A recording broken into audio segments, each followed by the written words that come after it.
Salut à toi et bienvenue dans ce deuxième épisode de Chill, Investi et Réussi. Je suis Kelly, fondatrice de l'agence Serenity à Brie-les-Bains, spécialisée particulièrement dans l'investissement locatif et les résidences secondaires dans le secteur des Trois-Vallées. Je suis ravie de t'accompagner aujourd'hui sur un épisode important, les 3 parties de la transaction, c'est-à-dire de l'offre à la signature de l'acte. Installe-toi, sers-toi un café ou ton thé préféré et prends des notes. Après t'avoir expliqué dans le premier épisode comment devenir propriétaire en 90 jours, on passe à l'étape suivante. La première étape, c'est l'offre d'achat. C'est le moment où tout commence à devenir concret. Tu as trouvé le bien de tes rêves, alors comment rédiger une offre d'achat qui attire l'attention du vendeur ? Dans un premier temps, sois clair et précis. Décris clairement les conditions de ton offre, comme le prix proposé, la date de déménagement envisagée et tout élément spécifique que tu souhaites inclure. Également ton sérieux. Ajoute une lettre de motivation personnelle. Dis au vendeur pourquoi tu aimes la propriété et pourquoi tu serais l'acheteur idéal. N'hésite pas non plus à consulter un professionnel. Avant de soumettre ton offre, consulte-moi par exemple ou ton agent immobilier. On peut vous donner des conseils personnalisés en fonction du marché local. Deuxième étape, c'est donc le compromis de vente. Donc félicitations, ton offre a été acceptée. Passons maintenant à la signature du compromis, un moment crucial.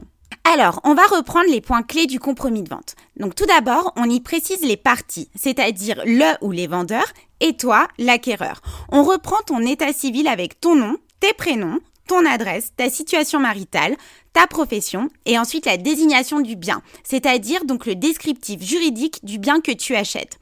Ensuite vient donc le prix de vente avec sous une liste de mobilier s'il y a et les conditions de suspensive. Si tu fais un prêt, on va reprendre le montant du prêt, le taux et sa durée. Et ensuite, tu auras en dernière étape la date de signature chez le notaire qu'on appelle date de réitération. Donc là, je te fais un résumé assez rapide des premières pages de toutes les pages du compromis de vente. Ton compromis est signé, tu as donc le délai de rétractation, c'est-à-dire que tu as 10 jours ouvrés pour te rétracter après la signature du compromis. Profite de ce délai pour être sûr de ton choix. Ensuite, à partir du 11e jour, il faudra donc verser le séquestre, c'est-à-dire environ 5 à 10% du prix de vente. L'acompte. Il faudra également que tu fournisses à ton notaire l'attestation de dépôt de prêt, autrement dit la preuve que tu allais solliciter minimum 3 établissements bancaires ou par exemple un courtier pour leur demander un prêt immobilier. N'oublie pas non plus pendant cette période de préparer les pièces nécessaires pour le notaire. Donc c'est-à-dire qu'il va te solliciter pour te demander des informations complémentaires. C'est une étape légale importante. Arrive à la dernière étape, c'est l'obtention de l'offre de prêt. Donc tu as franchi la première grande étape, mais il est temps de parler financement. Donc le choix du prêt, effectivement, est de la banque. Donc consulte plusieurs banques pour obtenir les meilleures conditions.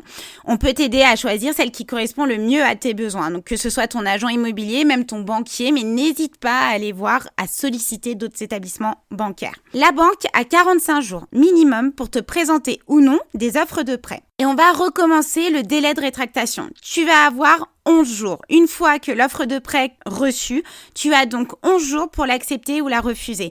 Donc prends bien le temps de comprendre les termes avant de t'engager et n'hésite pas à solliciter ton banquier pour qu'il t'explique ton offre de prêt. Une fois l'offre de prêt donc validée, tu informes ton notaire. Tu lui envoies ton offre de prêt et comme ça, lui, avec la coordination, donc avec la banque, ça va t'assurer une transition en douceur vers la signature définitive. J'espère que cet épisode t'a éclairé sur les différentes étapes de l'achat immobilier et que tu te sens prêt à te lancer dans cette aventure. Merci de m'avoir écouté aujourd'hui. Si tu as des questions ou des sujets que tu aimerais que j'aborde, n'hésite pas à me contacter sur mon site www.agence-serenity.com ou sur les réseaux inscrits dans ma bio. Si cet épisode t'a plu, n'hésite pas à laisser un petit like ou commentaire et n'oublie pas de t'abonner pour ne pas manquer mes prochaines aventures immobilières. Allez, chill, investis et réussis!